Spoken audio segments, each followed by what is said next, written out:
Gaetz, the biggest firebrand inside of the House of Representatives.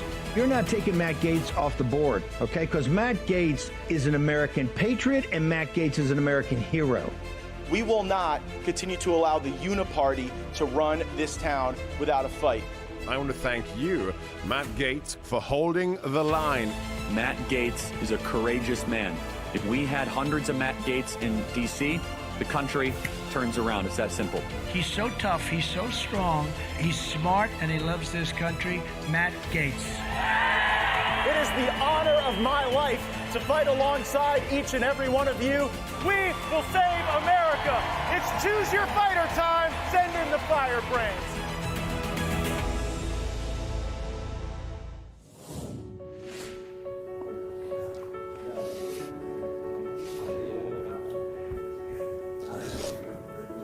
Set.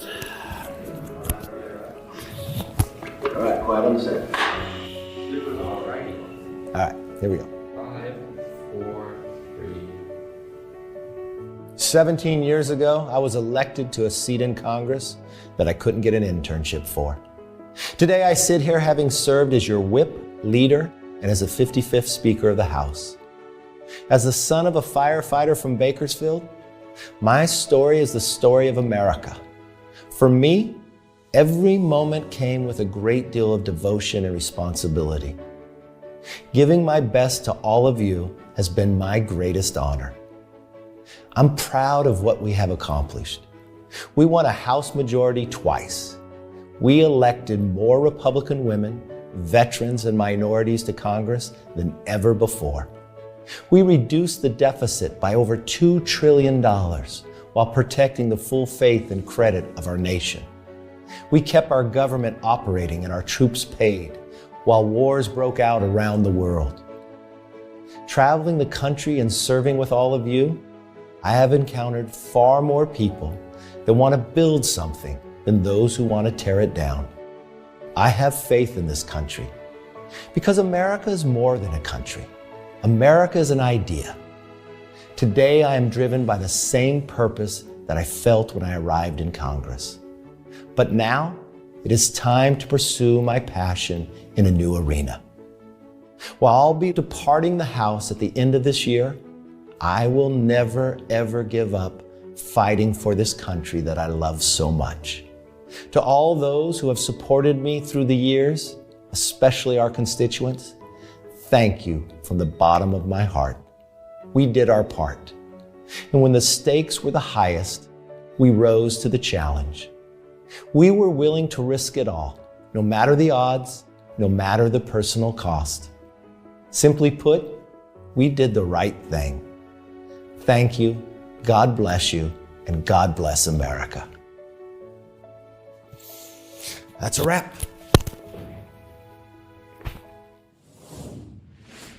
That is indeed a wrap. This is Matt Gaetz. We are live on Firebrand, broadcasting from room 2021 of the Rayburn House Office Building here at the Capitol Complex on Washington, D.C. And that was former House Speaker Kevin McCarthy announcing his intention to leave the Congress, to quit at the end of the year. You'll remember back in January, Kevin McCarthy said, "It's not how you start, it's how you finish," and it appears he is indeed finished. This announcement from Speaker McCarthy coming the day after his top lieutenant, Patrick McHenry, announced his retirement from the Congress. The key difference is that McHenry seems to be indicating a willingness to serve out the entire term that his voters elected him to. Kevin McCarthy, in turn, saying if he cannot run the place and be Speaker, then he will leave. So there is an establishment exodus from the United States Republican Conference, and it's my hope that we backfill these establishment, lobbyist-drawn entities with folks who are willing to fight for the America First agenda, to reduce wars, to get out of these bad trade deals, and to stop the illegal immigration that is overrunning our country. And we have to provide a check on the Biden administration that continues to spend us into oblivion and to more debt, and to defang this weaponized government that's been turned against our fellow Americans. Kevin McCarthy was not useful in that fight. In many ways, he inhibited it, and now he is leaving. But there is a very real math problem that we are confronted with for this departure, for all of the self-congratulatory videos that Kevin McCarthy may make, him leaving, his unwillingness to stay and vote for even the most basic of Republican priorities may imperil our ability to get the job done. So here's the math. We have a 4-seat majority that we were elected to. Errantly, foolishly, in violation of precedent and due process, we made the decision to expel George Santos. Now, most Republicans in the conference voted against expelling Santos, but enough voted with the errant ethics committee that he is now gone. That takes 4 down to 3. Now McCarthy is saying he's leaving at the end of the year. Takes us down to 2. And then Bill Johnson, the Republican from Ohio, has indicated that he is taking the university presidency at Youngstown State. That will leave us with a 1-seat majority. Sure hope everyone eats their veggies, stays healthy over the break. Otherwise, this thing could tip the balance to the Democrats. Now, there has been some commentary on social media that I am to blame, that it's my fault that Kevin McCarthy is quitting and leaving early. I don't know anyone else who would just say, well, if I can't run the place, I'm going to leave. Nancy Pelosi, for all her flaws, and there are many, she at least stuck around. She didn't hurt her team by saying, well, if I can't be the quarterback, I'm just going to take the ball and go home. That seems to be what we're getting from Kevin McCarthy. This is not an act of patriotism or moving on to the next fight. It is an act of abject selfishness, and it is revealing that if Kevin McCarthy can't swing the gavel and be in charge and make the decisions, that he's not willing to be a team player. For all the criticism I've received about not being a team player, I'm here. I'm doing the work. I'm taking votes. And the Republican establishment might not like how I vote all the time, but I'm not facilitating a path to hand power to the Democrats. That would be more in line with what we see from the former speaker who is on his way out the door. We also are covering an important story right now out of Pensacola, Florida. Let's pull up that WEAR report.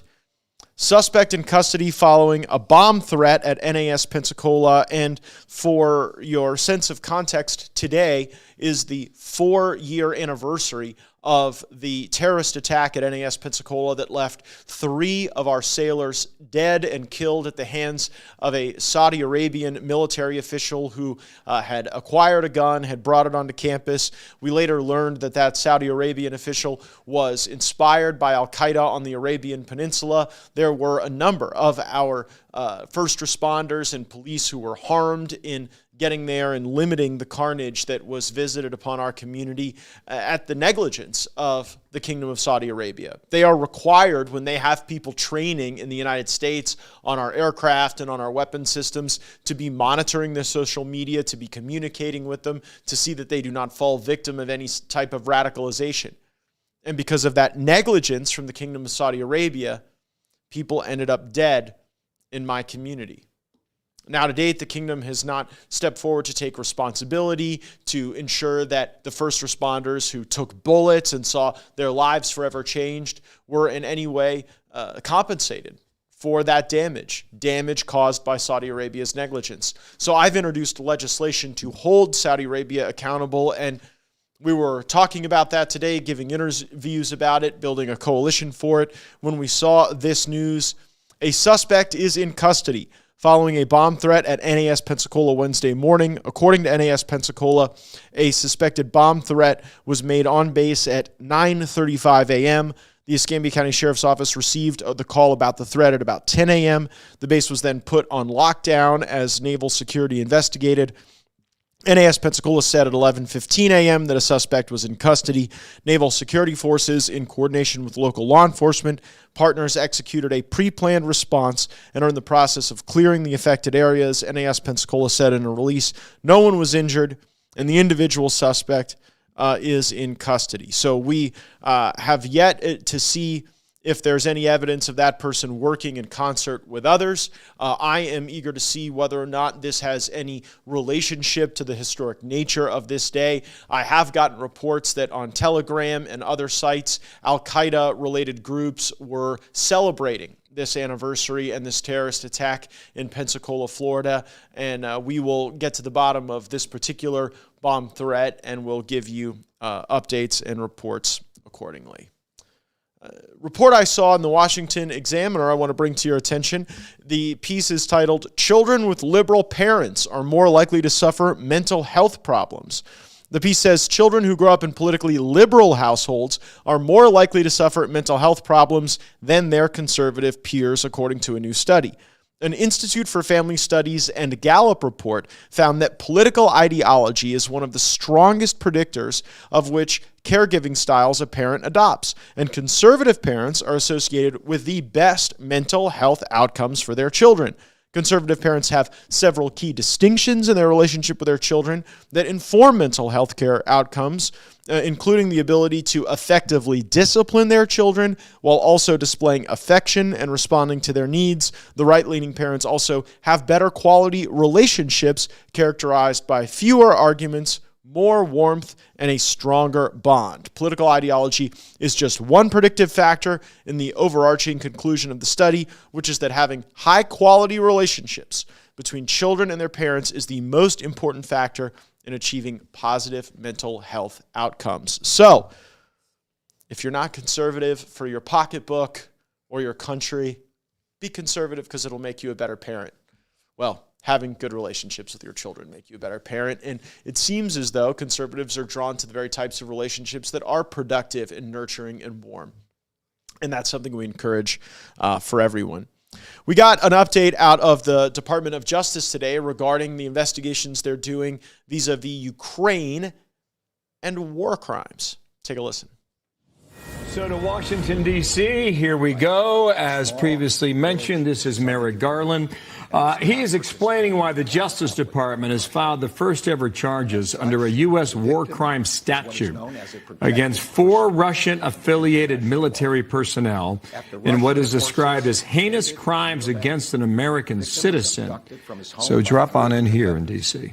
Kurchian was one of the commanding officers, and Valery and Nazar, the lower-ranking soldiers, and their co-conspirators. During the abduction, we allege that those defendants threw the victim to the ground while he was naked, tied his hands behind his back, pointed a gun at his head, and beat him with their feet, their fists, and the stocks of their guns. We allege that they forced him into a building that Russia-affiliated forces were using as a jail and into a closet that they were using as a jail cell.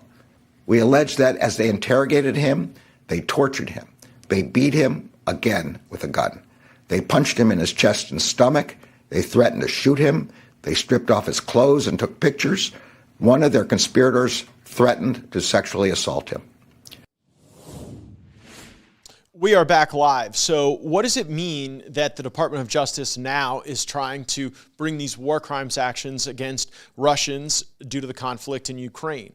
Well, undeniably, if there were war crimes committed and atrocities, those should be brought out to the public. But is now really the opportune time to do that? The number one goal of the United States of America vis-a-vis the war in Ukraine should be to bring that war to an end, to a conclusion.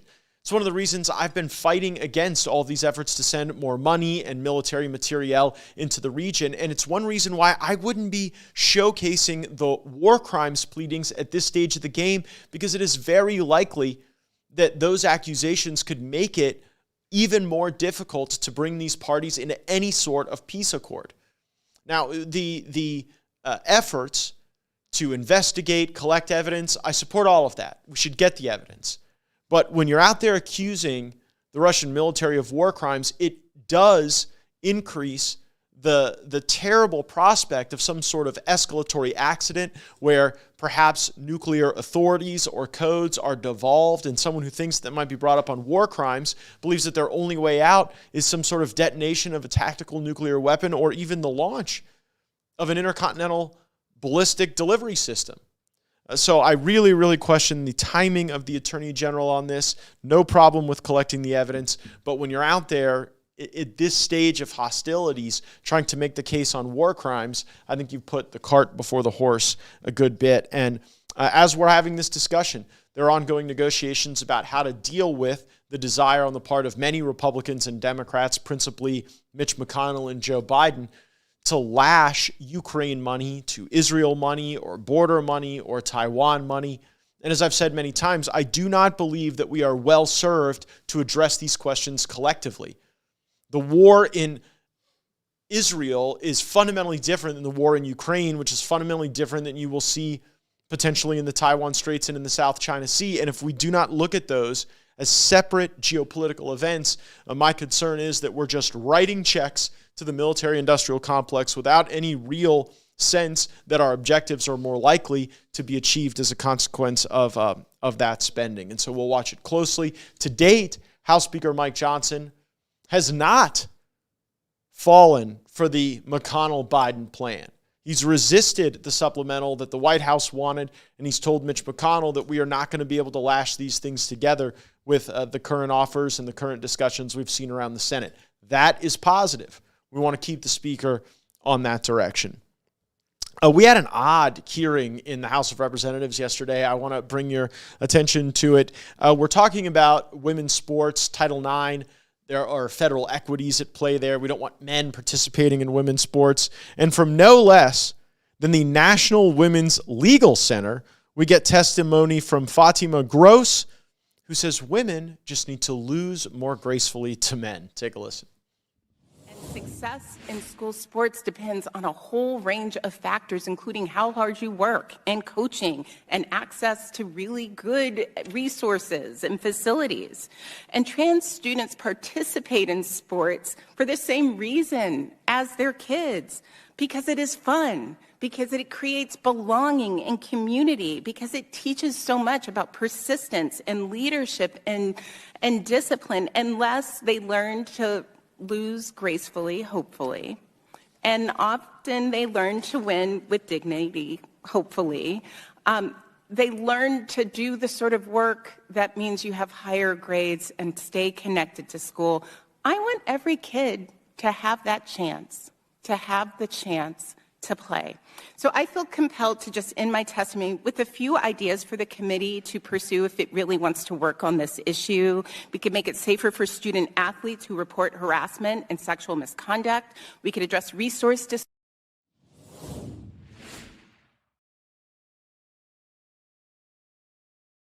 more gracefully. That's what they're saying from the National Women's Legal Center. With women like that, who needs men? You've got to, at times, just pinch yourself when these woke witnesses come before the Congress when we're trying to evaluate the ways to protect Title IX, and they're saying things that make absolutely no sense. It reminds me of the hearing we had where women's groups were coming forward to advocate for the rights of men to have abortions, and now apparently men to participate in women's sports. I don't think women should have to lose gracefully to men. I'm more of the Riley Gaines school of thought on that. But, man, it's bizarre when they come and spread that vial before our congressional committees. Before we get out of here, I want to bring your attention to something going on in our hemisphere in Latin America that threatens to really destabilize energy markets and the like. Venezuela has taken a referendum justifying their annexation of about 2/3 of neighboring Guyana. There was no real geopolitical basis for this referendum. Venezuela believes that this was part of their country prior to a determination that British Guyana had those claims back in 1899.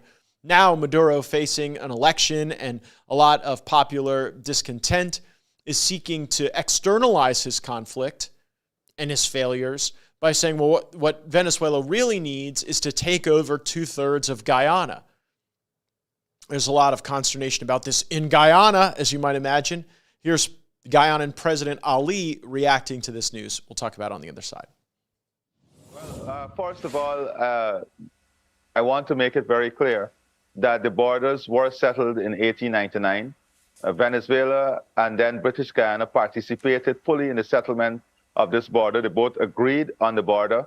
The border was then enacted in Venezuela, local laws, and also stamps were produced with the borders as it exists today. When we were about to get independence, Venezuela raised a controversy and the Geneva Agreement was entered into. In that agreement, it provided that if the controversy could not have been settled between the parties, then the United Nations Secretary General would determine the mechanism to settle that. And the mechanism that was determined by the United Nations Secretary General was the ICJ.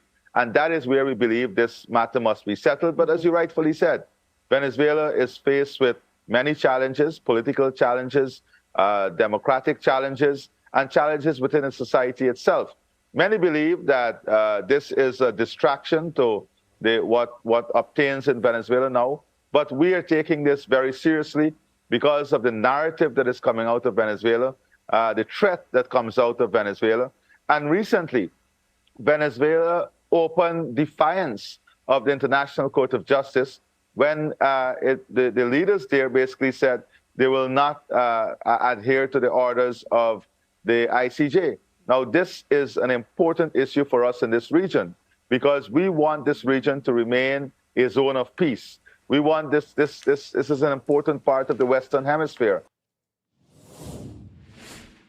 All right, so here's what I think is really going on in Venezuela and in Guyana. When you had the war break out with Ukraine and Russia, gas prices were soaring in the United States. And so the Biden administration was doing everything and anything possible to try to get more fuel into our supply. That's why they drew down on the Strategic Petroleum Reserve, a foolish decision that undid what President Trump had done to fill up the Strategic Petroleum Reserve so that we would be more resilient as a country if there were some run on natural resources. So Joe Biden was willing to draw down on that over politics, whereas Trump put us in a stronger position for national security. That's not all the Biden administration did. They went to Iran and made deals with Iran to get more Iranian liquefied natural gas and crude oil into the marketplace. And what did that result in? Iran having claim to billions of dollars, which was then moved from European banks into Qatari banks.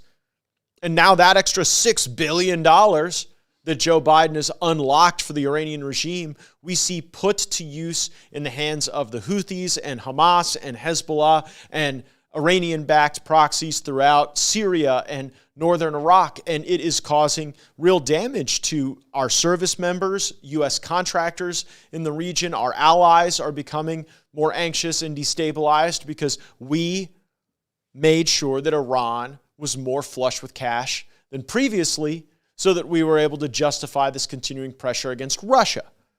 But it wasn't just there. The Biden administration dispatched a number of their senior officials down to Venezuela, and they have taken actions to ease the Trump-era sanctions on Venezuela that were keeping the Maduro regime in check, wasn't allowing Maduro to export his particular brand of socialist communist dictatorship. They weren't able to engage in these expeditions. They were less of a threat to Colombia under the Trump administration. But now that more Venezuelan oil is online, that sanctions have been reduced on Venezuela, well, we see them more dangerous, more adventurous, now making this claim on 2/3 of another country. So I guess my question to the audience is this: what bothers you more?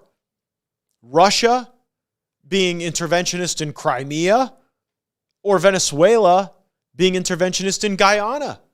I think we should be most focused on the destabilizing activities that are closest to our borders, that could lead to refugees, that could lead to war breaking out in Central America, eroding nation states, creating a more permissible environment for transnational criminal organizations, drug trafficking rings, human trafficking rings. That's what's going to happen with a stronger, more malign, more capable Venezuela. But oh no, we've got Washington politicians trying to act as though they're big tough on Russia, and they're caring more about Crimea than the Crimea scenario playing out in our own region. And obviously, the discovery of natural gas and oil, other minerals in these areas of the Equibo region of Guyana are accelerating Venezuela's ambitions, but they wouldn't have the ability to act on those if it wasn't for the Biden administration's weakness. We have to realize that there are resources in countries where we don't get along with the governments or the people, and we don't want to see them enriched. But at the same time, when we play this almost Foucault-style game of pressing power down in one place and hoping it doesn't emerge in another, the consequence is either higher prices for Americans or more bad guys get more bad stuff. what we have done in this Ukraine war in Russia has created a cascade of negative geopolitical consequences in Europe, in Africa, in the Middle East, and in Latin America. And the smartest thing we could do is bring that conflict to a close. And if we did so, we would have a stronger hand in dealing with the dictators in our own midst. So we'll be watching this situation very carefully. I saw a report today that Maduro, on the back of this referendum that you just saw President Ali discussing, was encouraging Venezuelan oil companies to go lay claim, drill, extract. And what do you think is going to happen there? You're going to have some of the Guyanan contracts and contractors believing they have a claim of right there. This thing could get kinetic. You could see vandalism. You could see terrorism. All right in the Caribbean, all in the southern Gulf of Mexico. And too often our leaders are worried about what's going on oceans away instead of the stuff that's happening right here in our backyard. It'll be tougher to address those things. It'll be tougher to come up with conservative remedies to the policy challenges that face us in the world where we have a 1 or 2 seat majority.